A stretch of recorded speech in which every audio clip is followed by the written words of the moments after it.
We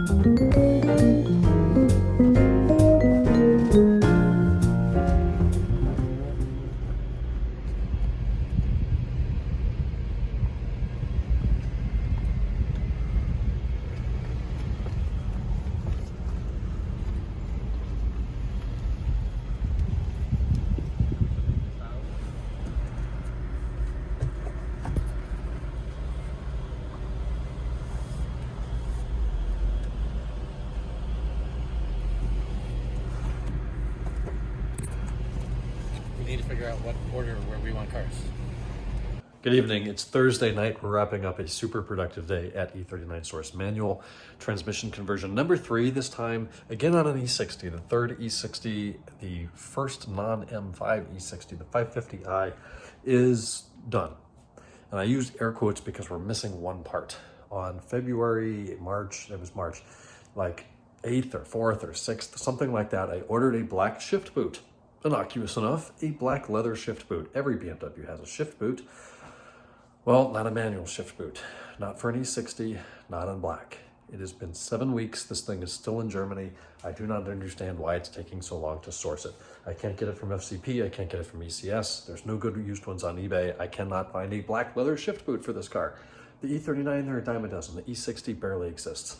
What I'm learning is, you know, non-M5, really any E60, because the M5 is still very rare with a manual, there can't be more than about 2,000 in North America that have a manual, and that includes like 1,200 M5s. It was an extremely rare car for somebody to have a standard E60, 525, 28, 30, 35, 45, 50 in a manual. So other than that, it's done. And it drives great, and there's no error messages. The clutch and shifter are some of the best clutch and shifter I've ever felt on a BMW before. The shifter is just nice and tight and springy and notchy in a good way, but smooth. Really, really, really nice. The clutch is springy in a good way, linear feel, smooth, just excellent. Gear pickup is fantastic. Reverse shift feel is fantastic. I really couldn't be happier with any of that.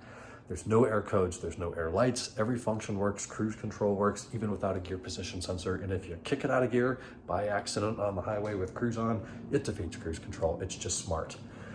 So we're only in about 25 miles, so maybe it's too early to be counting the blessings. But right now, it's driving really, really, really well. We got the underpans put back on today, the pedal box sealing, the latch, the hood latch release area, and the trunk button, the OBD2 port area, the DME box, the cowling, the cabin air filters, and the AUC sensor. All of that stuff's put back together. Everything's torqued to spec. It's a done job. All the heat shields, obviously the drive shaft. I mean, we started with no drive shaft today. We had to wire the O2 sensors, figure out which was which, because the pre-cat O2 sensors share the exact same wire, the same length, the same plug, the same color, the same everything.